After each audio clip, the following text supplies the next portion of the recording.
اور تقریباً سبھی وہاں موجود تھے اور راجیو بھائی وہاں نہیں تھے. اس کے لیے میں معذرت خواہ ہوں کہ میں کئی مرتبہ سوچنے کے باوجود ٹیلی فون نمبر ڈھونڈنے کے ان کا نمبر بھی نہیں تھا اور پھر میں بھول بھی گیا. خیر تو لیکن یہ ہے کہ راجیو چکرورتی پہلے مل چکے ہیں.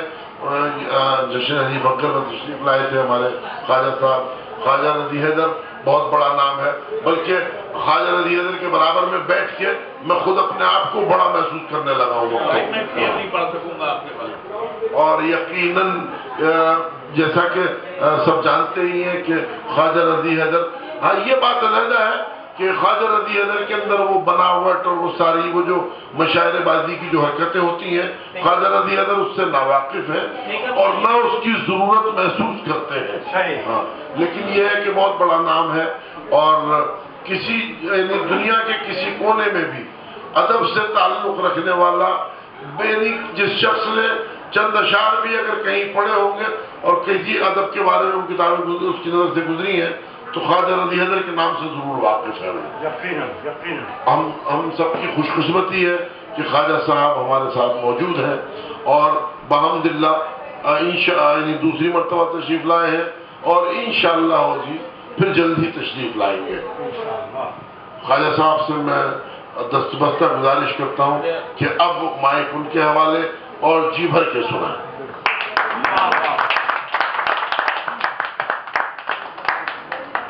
حضرات گرامی, میں عادل تو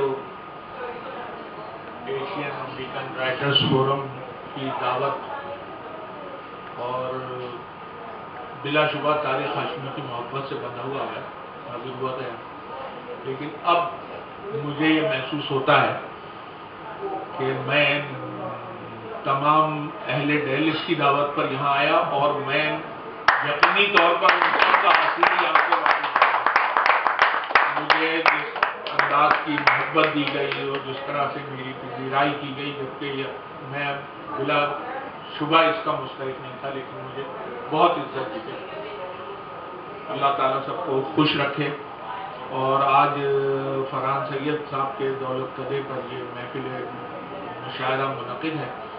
فرحان سید صاحب کو میں نے یہیں اور سنا ہے, 3-4 مرتبہ سنا, اور اس دوران مجھے ایسا محسوس ہوا,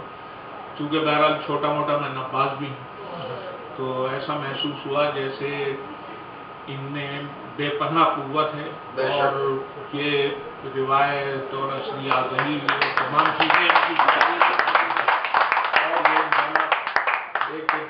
بہت اہم نام اردو شاعری کا ثابت ہوں گے اگر انہوں نے اسی توجہ اور محنت سے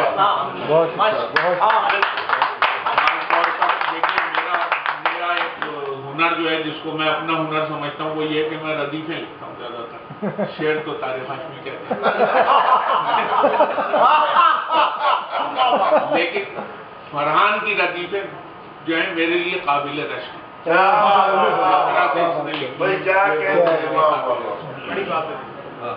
اسی کے ساتھ میں کچھ اشعار پیش کر رہا ہوں. ایک غزل کے چند شعر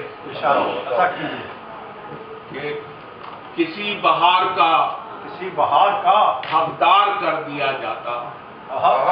کسی بہار کا حقدار کر دیا جاتا, میری بھی خاک کو گلزار کر دیا.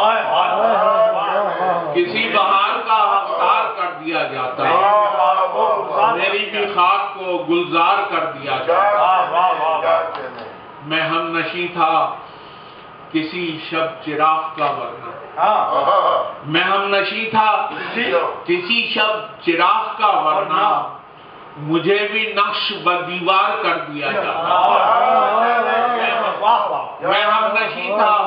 کسی شب چراغ کا ورنہ, مجھے بھی نقش بدیوار کر دیا جاتا. اگر نہ ہوتا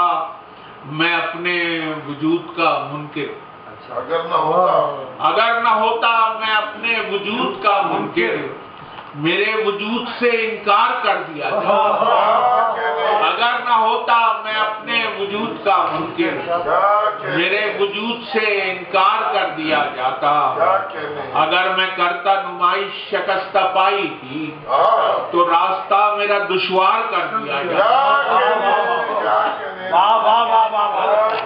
اگر میں کرتا نمائش شکست پائی کی تو راستہ میرا دشوار کر دیا جاتا، اگر میں اپنے ہی لہجے میں گفتگو کرتا تو تلخ تر پہ اظہار کر دیا جاتا، اگر میں اپنے ہی لہجے میں گفتگو کرتا تو تلخ تر پہ اظہار کر دیا جاتا۔ اور شیر امین بھائی دیکھیے گا کہ اگر عزیز نہ رکھتا میں سنت اسلاف، اگر عزیز نہ رکھتا میں سنت اسلاف تو قتل میں نہیں کردار کر دیا،